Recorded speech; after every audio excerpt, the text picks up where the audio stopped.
Halo sahabat sekalian, ketemu lagi di channel PLTS Sederhana. Kali ini saya akan sharing-sharing seputar baterai lithium, baik itu baterai lithium ion ataupun baterai lithium polimer atau juga baterai lithium 4 yang bulat, yang gepeng atau gimana saja bentuknya, silinder atau kotak. Ya, pokoknya semua jenis baterai lithium akan saya bahas di video kali ini. Nah, karena dari beberapa pengguna baterai lithium ini ataupun penggiat baterai lithium ini biasanya saat merakit melewati tahap-tahap penting sebelum baterai tersebut dirakit, dan hasilnya biasanya baterai tersebut tidak balance dan akhirnya kurang maksimal untuk hasilnya. Nah, memang di setiap baterai, baik itu baterai lithium ion ataupun baterai polimer atau baterai lithium 4, itu memiliki karakter sendiri-sendiri yang harus dipahami sebelum dirakit. Nah, sebelum saya lanjutkan untuk pembahasannya, jangan lupa untuk di like dulu video ini, dan bagi sahabat yang baru berkunjung silahkan di subscribe dahulu.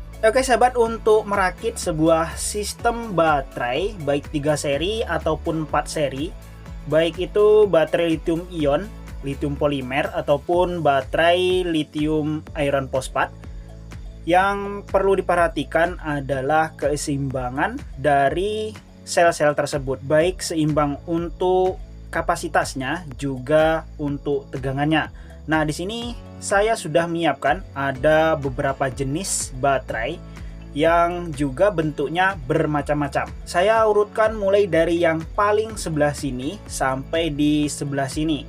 Nah, untuk yang paling sebelah sini, ini adalah baterai lithium iron phosphate ataupun baterai lithium 4. Sama juga untuk yang ini baterai lithium 4 jenis silinder, sama-sama bulat silinder, namun untuk yang ini menggunakan baut dan mur, sementara ini flat saja menggunakan solder ataupun las titik.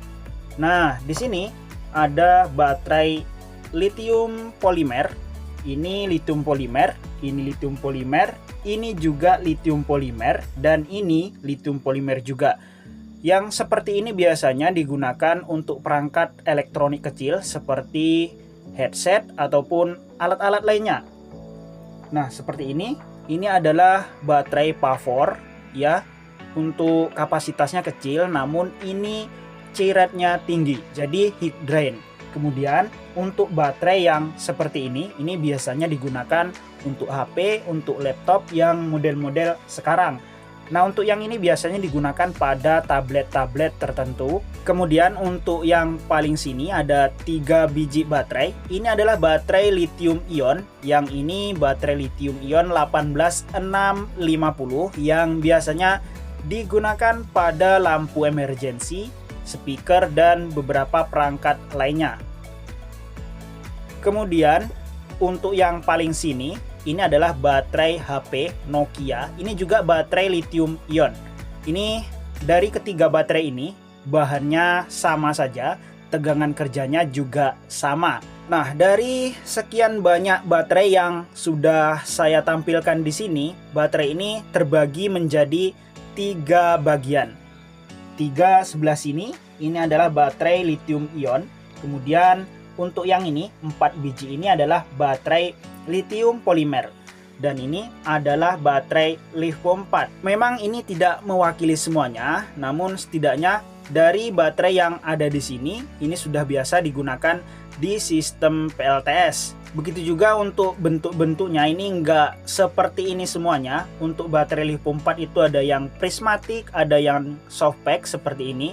Untuk baterai lithium ion seperti ini ada yang bulat silinder seperti ini, ada juga yang prismatik, ada yang gepeng seperti ini.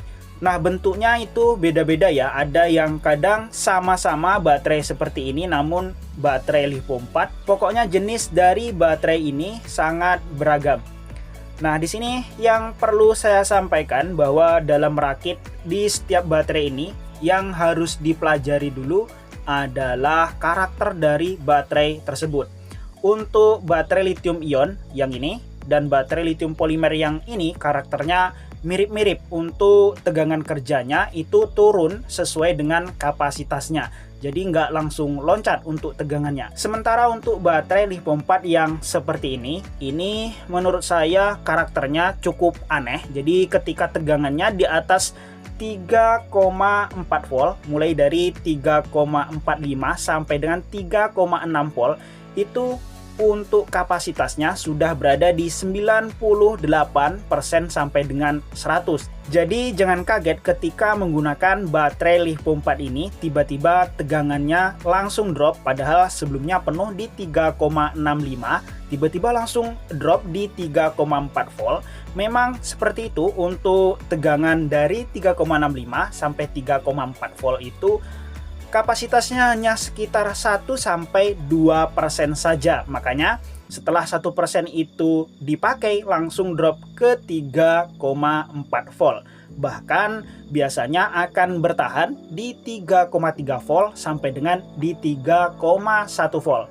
Sampai juga di 3 volt. Itu kapasitas paling banyak, sekitar 70% kapasitasnya ada di tegangan 3,3 volt sampai dengan 3,1 volt, kurang lebih begitu.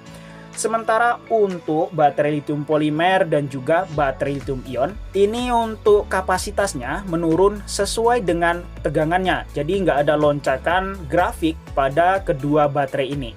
Namun keuntungannya untuk baterai lithium 4 ini ketika digunakan untuk sistem PLTS, meskipun dikasih beban yang cukup besar, baterai ini tidak drop begitu jauh karena untuk tegangannya itu stabil di 3,3 volt sampai dengan 3 volt. Sementara untuk baterai ini akan terus turun sesuai dengan kapasitasnya.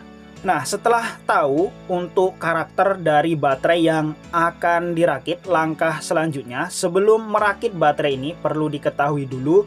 Yang pertama adalah kapasitas dari baterai seperti ini. Pastikan dalam merakit baterai dalam sistem seri untuk kapasitasnya itu dalam keadaan mirip setidaknya atau sebisa mungkin sama. Jadi sebelum dirakit secara seri pastikan setiap baterai yang akan dirakit ini kapasitasnya sama. Setelah mengetahui untuk setiap baterai yang akan dirakit kapasitasnya sama, paling tidak mirip, maka yang perlu diperhatikan lagi sebelum dirakit adalah tegangan kerjanya. Jadi pastikan sebelum dirakit tegangan pada baterai tersebut itu dalam kondisi penuh atau setidaknya 80-90% dalam keadaan sama tegangannya, baik baterai yang satu dan baterai yang lainnya yang akan dirangkai secara seri. Nah, yang sering dilewati saat merakit baterai seperti ini adalah proses top balancing ataupun membalancing semua baterai yang akan dirakit. Meskipun kapasitas baterai yang akan dirakit tersebut sama, namun saat perakitan kondisi voltasenya berbeda, maka nantinya akan memperberat kerja aktif balancer dan juga BMS. Bahkan jika tidak sanggup, maka akan protek karena diketahui ada baterai yang penuh duluan. Ini akan terjadi, yang paling rentan adalah baterai lithium 4 seperti ini.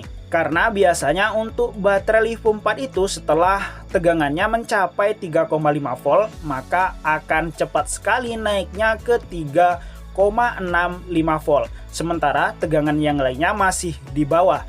Ini penting banget untuk lithium 4 ini diperhatikan top balancingnya jika perlu menggunakan active balancer karena tegangan kerjanya sedikit berbeda, karakternya juga berbeda. Makanya tidak jarang pengguna baterai lithium 4 yang sudah dirakit itu tegangannya ngesetak di 13,3 volt atau 13,4 volt untuk sistem 4 seri.